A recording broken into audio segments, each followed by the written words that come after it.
In today's video, I'm going to teach you how to add two-step verification to your Notion workspace. This is a great way to add an extra layer of security to your account, ensuring that your information and your workspaces stay protected. Let's dive in and walk through the process step by step so you can follow along with ease and confidence. First, you'll need to navigate to Notion. You can do this by opening your preferred web browser and loading up Notion's homepage. Once you're there, ensure you've logged into your account. Having two-step verification is highly encouraged, especially for tools that you use frequently and rely on for managing important information like Notion. Once logged in, locate the settings menu. It's typically represented by a gear icon, which you're likely to find at the top right corner of your screen. Go ahead and click on that to open the settings menu. In the settings, you'll want to find and click on your profile name. It should be prominently displayed, giving you access to your account's management options.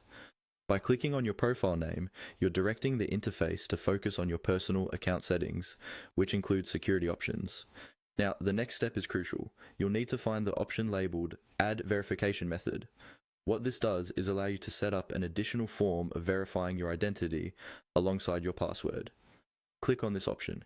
It's an important feature because it significantly enhances security by ensuring that even if someone gets hold of your password, they still won't be able to access your account without the second verification step. At this point, Notion will prompt you to type in your current password. This is standard procedure, employed by almost all platforms that offer additional security options. Enter your password carefully to authenticate that you are the legitimate user of this account. Having verified your password, you can go ahead and click on the Continue button.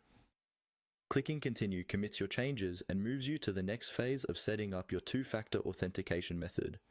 You may now follow the additional prompts from Notion, which typically involves setting up a form of verification, such as linking a mobile device or setting up an authentication app. And there you have it. You're well on your way to securing your Notion workspace with two-step verification. Be sure to save any backup codes provided and store them in a secure place. With these steps, you've added an extra safeguard, ensuring that your data and insights are well protected. Thanks for following along, and I hope this makes your Notion experience even better. If you found this helpful, be sure to check out our other tutorials for more handy tips and insights.